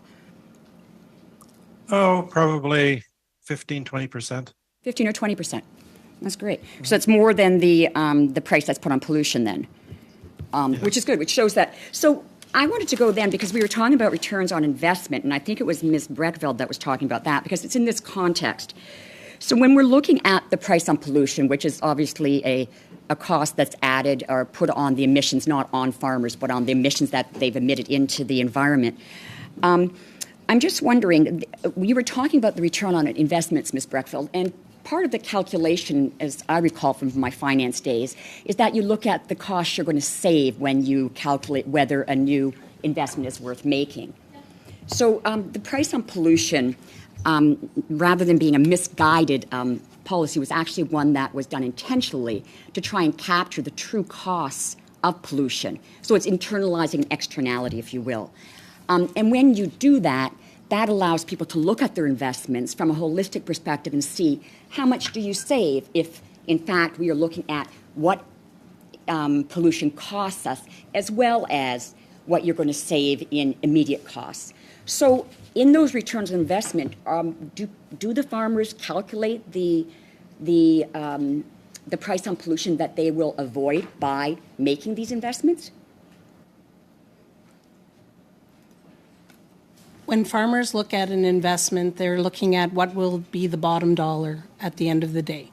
This particular farmer, when he decided to do further insulation into his barn, he saw a return on investment. He would have paid the costs in his savings within a year and a half. So to say that that was a wise investment, absolutely. Even a 5-year return in general terms would be a very good return on investment. Saying that, we still have to live every day, and we still have to make a living. $10,000 a year might not seem like a lot. It goes up, it continues to rise, gets to $30,000. If at that point, for some people, we actually see that as half of their income. And I can certainly justify on making investments. But there is a point where it doesn't make a lot of sense. There is an opportunity for government to continue to invest and help us adopt new technologies. And if you want to do that, we could. Yeah, and we do have programs like the Clean Mr. Chair. Clean Farm Technology Program as well. And Mr. I Chair? appreciate that. Just, I'll stop the clock here. Mr. Kielstra, you can't interrupt unless you're asked a question. So unless there's a technical problem. Well, I just misspoke on something. That's why I was. Yeah. Okay, well, we'll come back to you perhaps in another round, or maybe at the end I can ask you to clarify what was misspoken. But Ms. Taylor-Roy, please carry on. Thank you, Mr. Chair. You know, I understand that, and I think that obviously we have to compare the extra cost to what the farmers are going through from the climate events. We just finished doing, or in the middle of doing, a study on global food insecurity, and one of the things that comes up time and time again is the impact of climate events on food security and the operations of our farmers, who do an amazing job as stewards of the land. As I've said before, I come from a family with a lot of farmers in it, and I so appreciate the work they do and the fact that farming is essential to our carbon sequestration. But when you look at the fact that we have to all continue to do more, we all are in this together, and we all want to make sure farmers don't have to face these climate events. So it's a really tough question to say, do we back off of a price on pollution, which... Thank you, Ms. Taylor-Roy. Your time is up. You. Appreciate that. Now to Madame Laroche pour... Ms. Laroche, for 6 minutes, please. Thank you, Mr. Chairman. I thank the witnesses from this second panel who reminding us how essential their role is. You play a crucial role to feed us, a vital role. But my first question... I'll get back to the mushroom producers, Mr. Koslag, Mr. Medeiros. I'd like to hear you about this. You've mentioned it, but I'd like to hear more about the producers you represent have facilities that are heated with fossil fuels.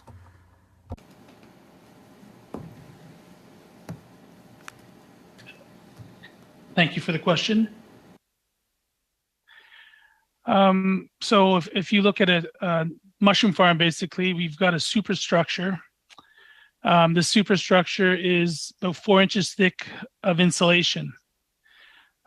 Within the superstructure, we'll have all the growing rooms, and those growing rooms are another 4 inches of insulation in each room.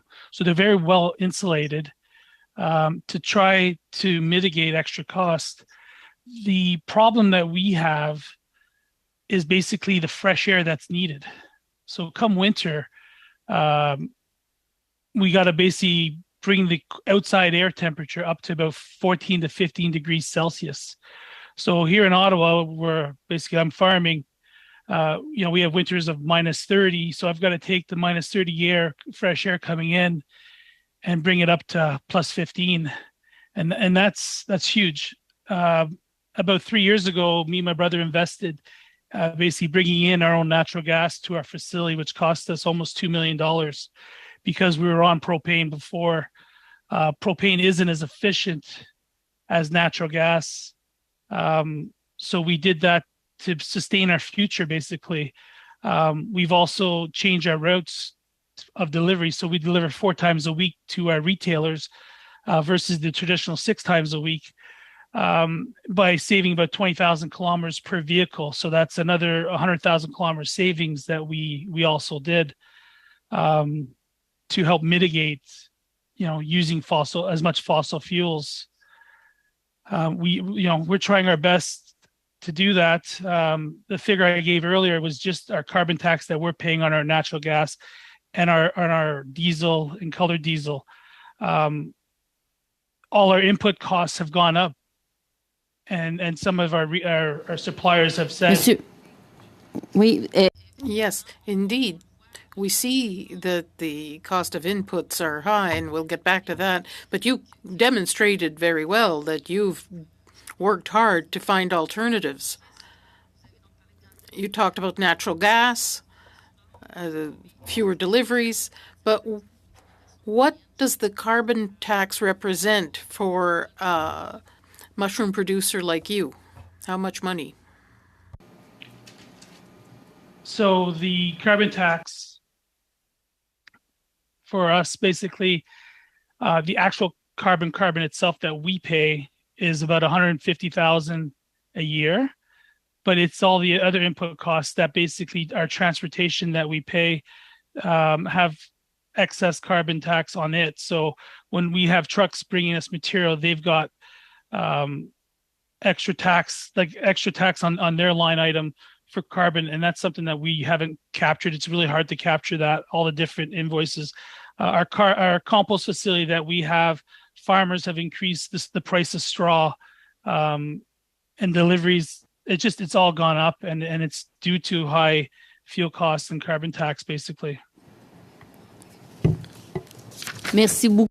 Thank you very much. We understand all the challenges you face and the importance of this bill. I'd now like to put my questions to Mr. Vickering.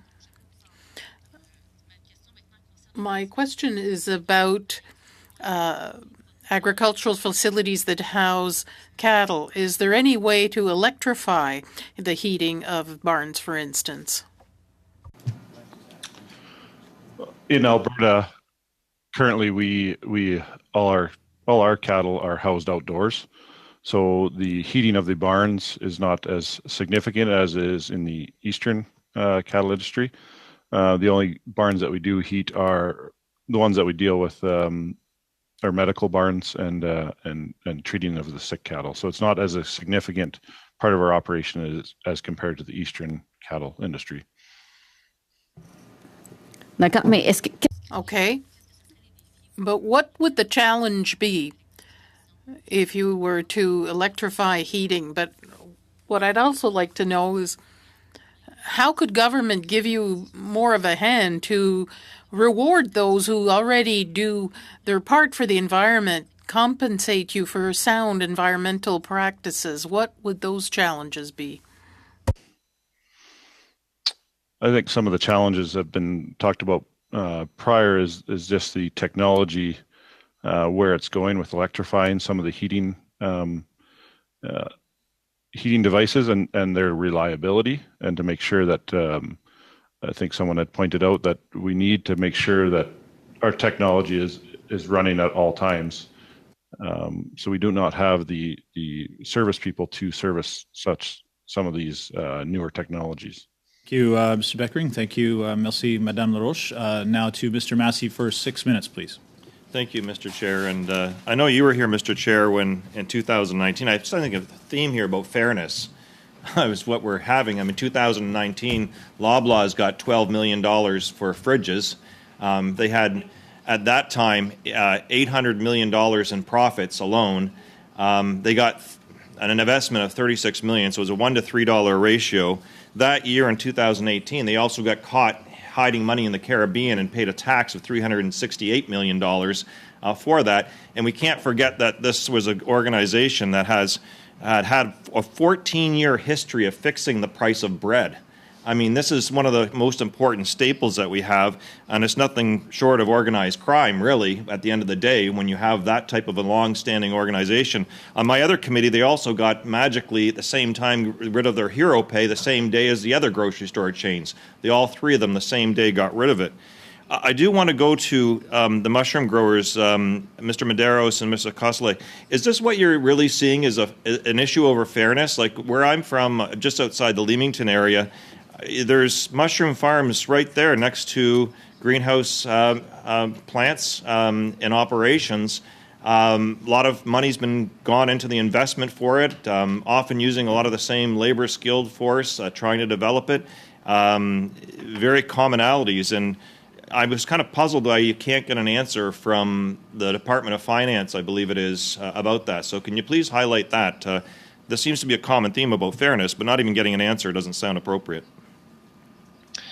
Yeah, I think those are accurate statements to say, like it has been an issue about fairness, especially when it comes to how some get exemptions and some do not. And in addition to that, as I mentioned, 40% of what we grow go to the United States. And so there is an international competitiveness issue that we run into as well. But with that said, I think that these guys have done a very good job in making sure that our industry has been adapting and making those investments to reduce their carbon footprints wherever possible. But in addition to that, I think that we always need to recognize that this is an industry that is already recycling material and growing food on that too, right? And that's maybe often the case in agriculture, but that's not being recognized. And it seems to be the systems are being set up that they're being punished and asked to pay for things that are deemed bad, but then there has been no payments for anything that is the positives, the sequestration, the investments that they've made. There's been no recognition, and there's been no payback or benefit to those farmers making it, other than for being a good corporate citizen or trying to save the environment for the communities that they live in.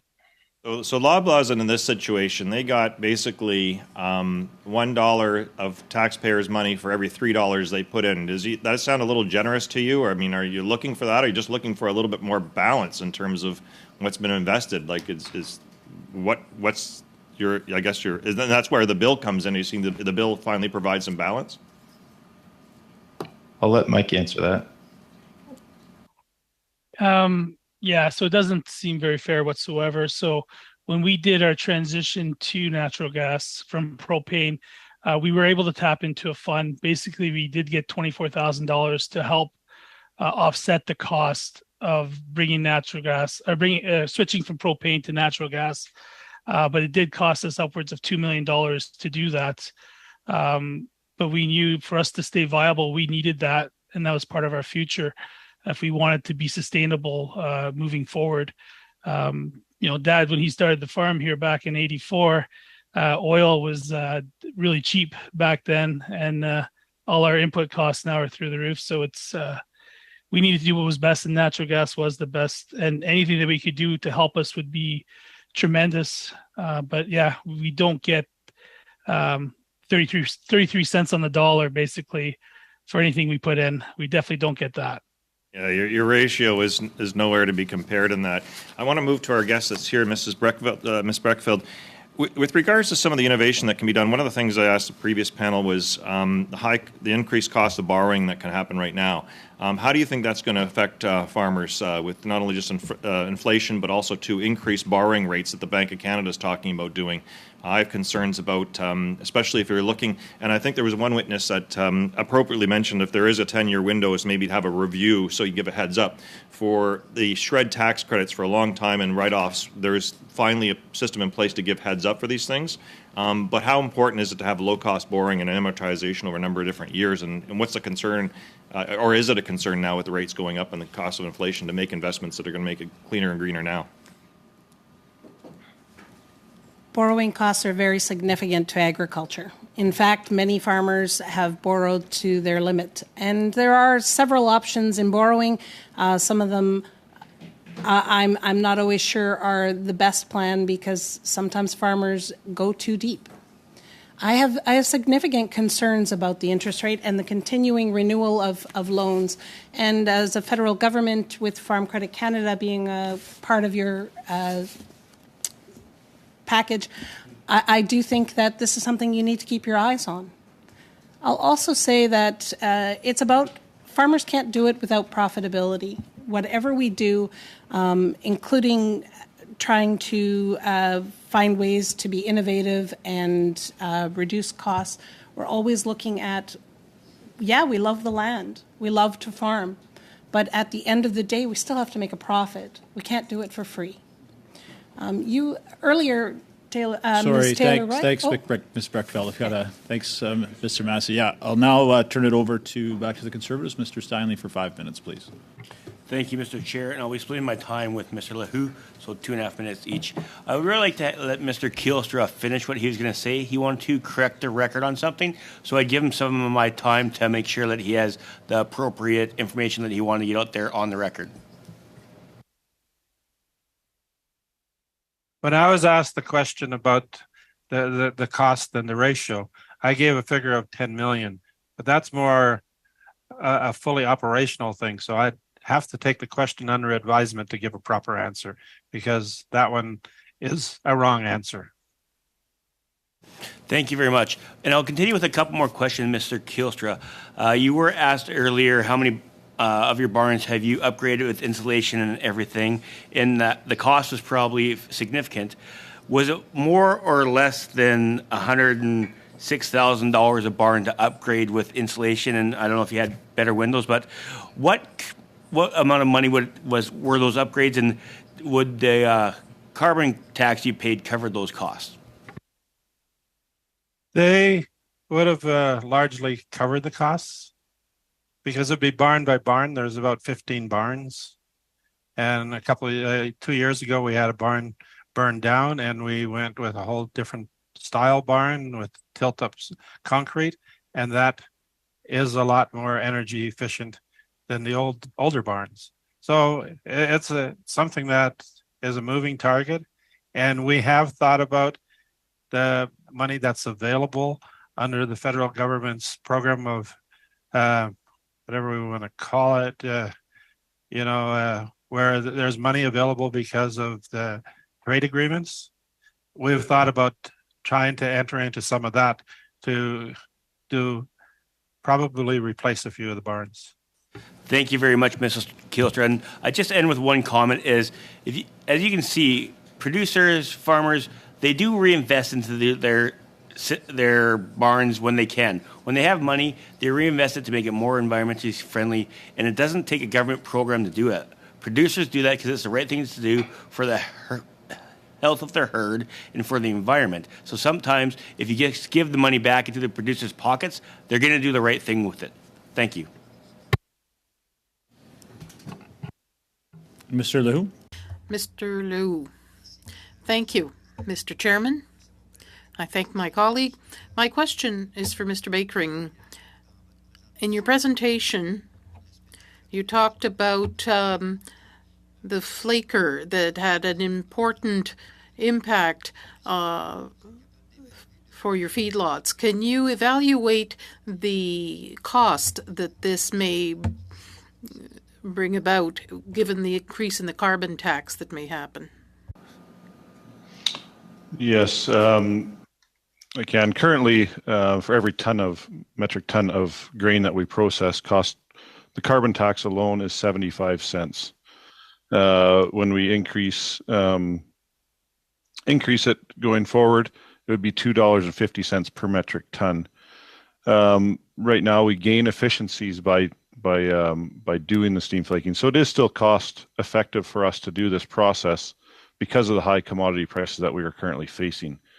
If commodity prices go down again, and as these costs increase, the percentage of the cost of that commodity increases as well. So then it may not become cost effective for us to do that. Merci. Thank you. My next question would be for Ms. Breckfeld. When we talked to other witnesses earlier about sequestration, do you think that would be a high impact for you if we recognize sequestration for all kinds of agriculture that's served by your federation? I believe it will make significant difference. I do think it is a part of a conversation on ecological goods and services. I think that there's opportunity to balance the fact that we are growing food and that we sequester carbon at the same time as we do need some energy to make it happen. I really do think there's a big part in agriculture to continue to sequester and be a part of that conversation. Thank you, Mr. Leroux. Thank you, Mr. Chairman. If I can ask everybody to remember to mute your microphones if you're in the room or online when you're not speaking. It's just causing a bit of feedback for our interpreters. If you don't mind to just keep an eye on that. Thank you. Now to Mr. Durand for 5 minutes, please. Thank you, Mr. Chair. I want to thank all the witnesses who are here and are blessing us with their presence in this room, and those who are in virtual mode. My first question would go to Ms. Breckfeld. Thanks for coming here. And one of the questions that this committee has been debating is with regards to barn heating. Of course, we've heard some of the issues with mushroom farmers, some of it with poultry farmers. But is there any other sectors that are being impacted by this and where technology may not yet be available, and where carbon tax would represent a significant cost to their operations? So I'll give you an example from a phone call I got this weekend from aquaculture, indoor fish farming. And they talked about the fact that they are actually using some wonderful technologies to reuse the energy they're producing and using the heat once again, but they are still paying the carbon tax on top of that.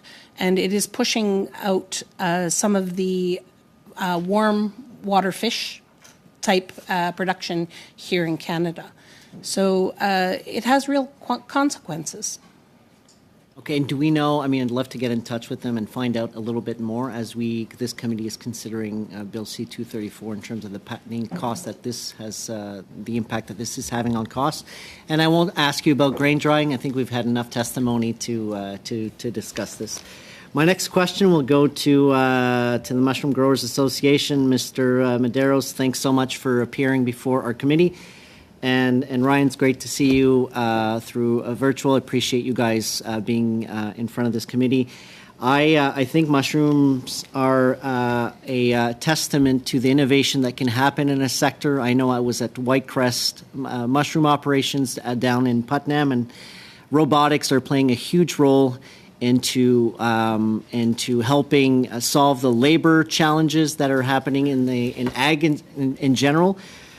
I know they're working on amazing stuff to reduce their energy emissions. Is there any other types of projects where your sector is working particularly on trying to reduce energy efficiency, energy within their buildings? And I know, everybody talks about the carbon tax going up to $170, but are you working actively with suppliers to say, okay, we've got this price signal coming up in 2030. How are you helping me reduce my energy costs? Because from my own perspectives, I've met some companies that are actually doing that in the marketplace right now. So just wondering, from a Mushroom Growers Association, are you guys actively working with these types of companies out there? I'm not sure if you can still hear me, but my screen's frozen for some reason. But can you still hear me, just to make sure? Yes, I can. Okay. So basically, earlier when I said that we've reduced our deliveries, I worked with my retailers for that to allow 4-day-a-week deliveries. So we were able to save about 100,000 kilometers a year doing that. Our next project that our facility is looking at doing is a new indoor compost facility that's looking at using more electricity than fossil fuels.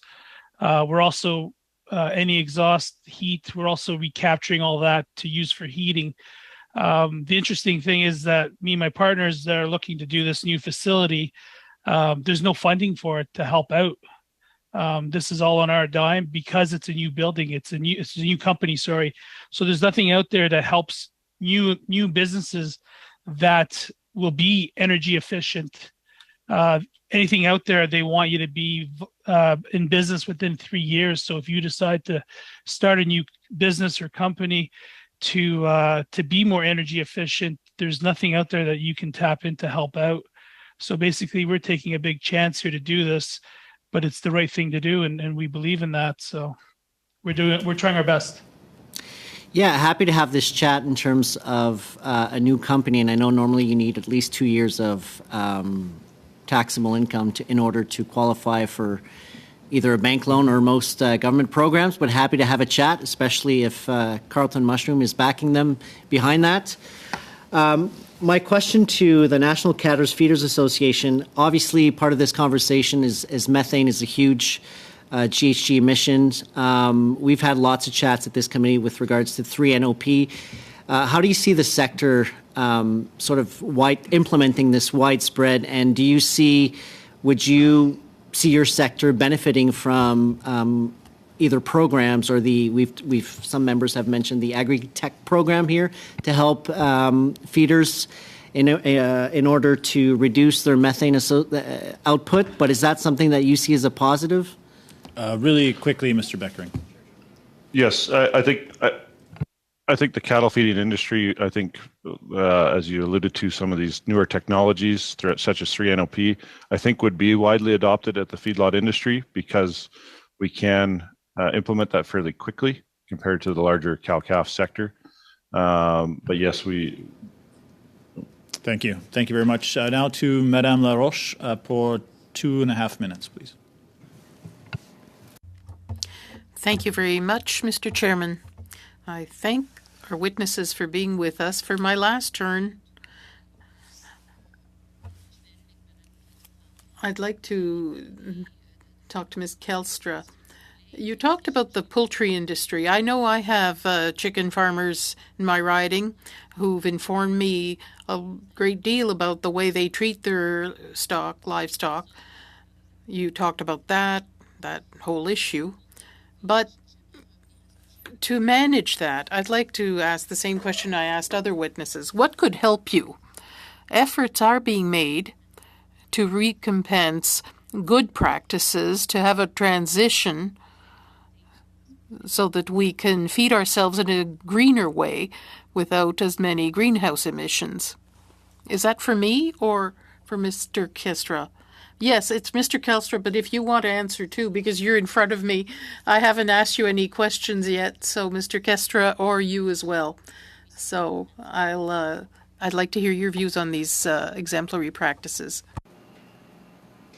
Am I on? Yes, go ahead. Okay, well, we constantly look for better ways to heat, but it's just very difficult in the winters here when it goes down to minus 40 at times. We are unique as to the coldness that we have to deal with. But any innovation we'll look at. I would have a whole different attitude towards the whole carbon tax if a percentage of that went strictly to innovation instead of going to other people. But to innovation to fix some of these problems and get to a more zero base. We would embrace that very quickly.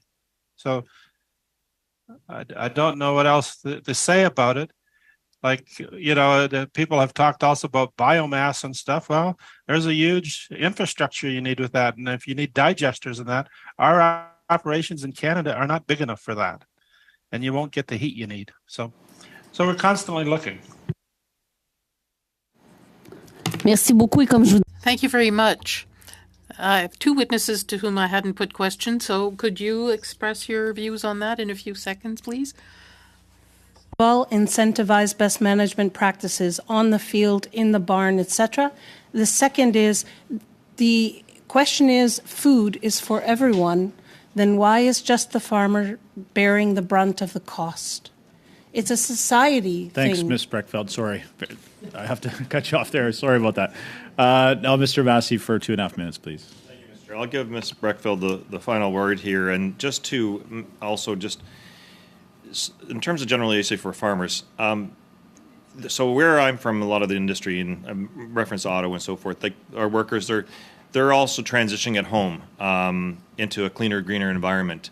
But farmers are also doing it on their business in the farms, and they're also trying to do it in their homes. That would seem like an extra burden from myself coming from an urban area. Is there a will to do that, and like a full-blown culture to do that, but they need extra support to do those things? Because I mean, so the auto sector is getting some supports, and purchasers are getting supports to transition and so forth, but they don't have to deal with a home business trying to do this as well. That seems like an extra burden.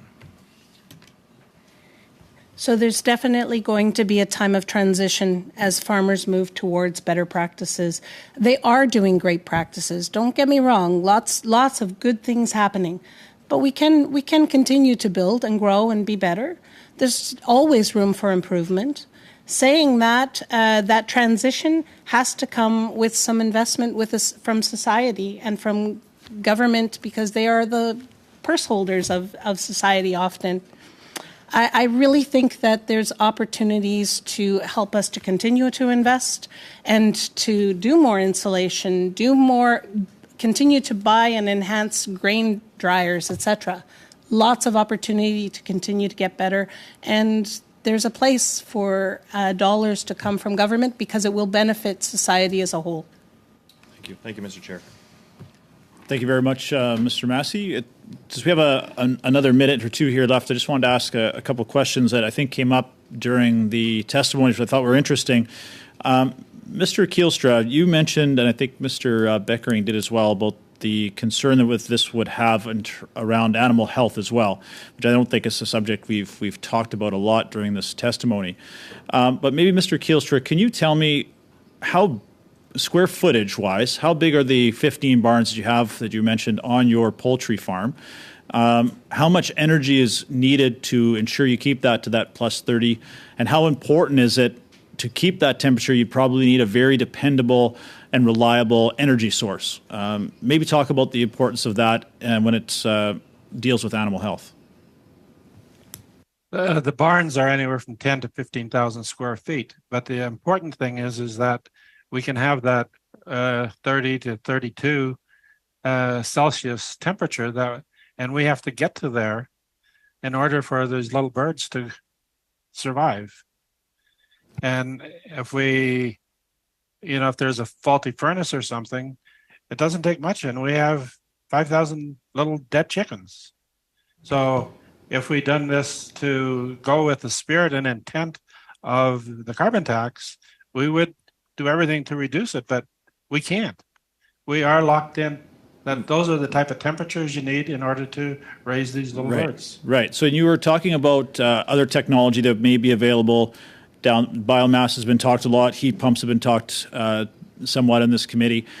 But are they there to the capacity or commercially viable where that would be considered as a reliable energy source and an affordable energy source, let's say, for barns that are 10 to 15,000 square feet? No, as far as I can tell, they don't measure up.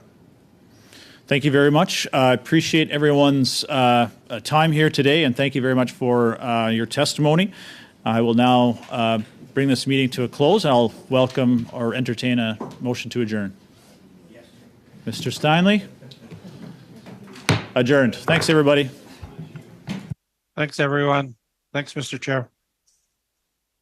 Thank you, everyone.